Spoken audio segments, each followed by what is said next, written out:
Hi, my name is Georgia Lennon and I'm continuing on with our family law alphabet series with words commencing with the letter I this week.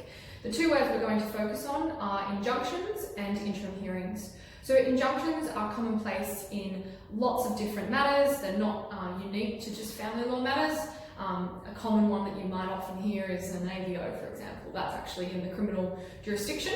However, we have injunctive relief in the family law jurisdiction as well. So both the family court and federal circuit court have the power to make injunctive orders pursuant to section 68B and 114 of the Family Law Act. So section 68B relates to parenting matters and 114 relates to property matters. So for example, a common parenting injunctive relief order may be an order restraining a party from attending upon a child's residence or home or school.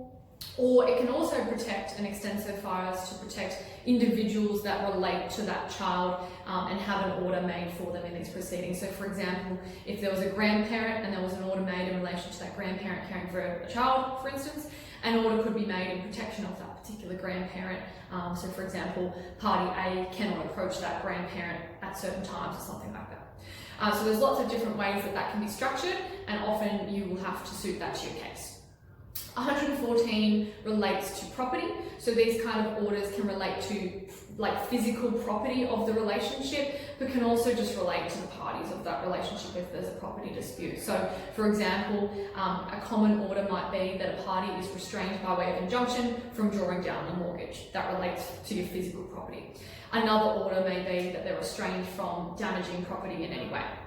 An order relating to a party to the property dispute can be similar to the parenting one. So it can be, for example, that a party is restrained from approaching the matrimonial home or any other residence in which a party resides, place of employment and so forth. They're quite broad in the way you can structure these, and similar to the parenting ones, they just need to be suited to your case.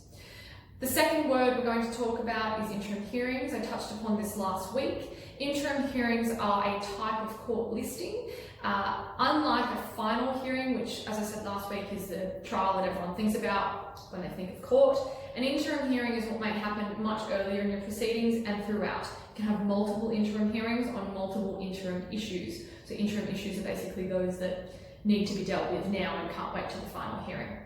So they can relate to basically anything in your matter, whether it's parenting, property or otherwise. And basically you would ask the court to deal with that issue right here, right now. We need a resolution on this particular aspect until you can come back and deal with the whole matter later. So for example, with a parenting matter, you say, we have no agreement, we don't know what's happening with time, we need you to make a decision right now so that we have something in place, or a schooling issue or something like that.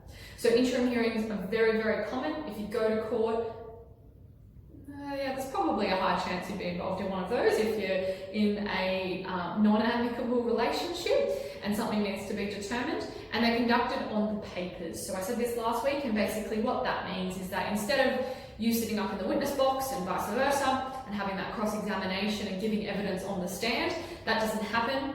Generally, there are exceptions to that.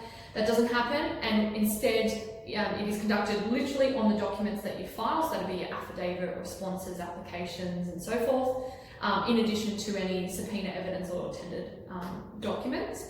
And your counsel or solicitor would get up and make some submissions to the court to say why you should get the orders you're seeking as opposed to what they are. And the judge or registrar would be required to make a decision purely on that. So a little bit more limited in terms of the depth at which the court delves into issues, but it is a great way to get quick resolutions to things that you've otherwise tried to sort out by way of settlement discussions, mediations and so forth, and haven't been able to do. So that's interim hearings and that's injunctions. If you have any questions, please let us know. Next time we will be continuing on with words commencing with the letter J, so stay tuned. Thanks.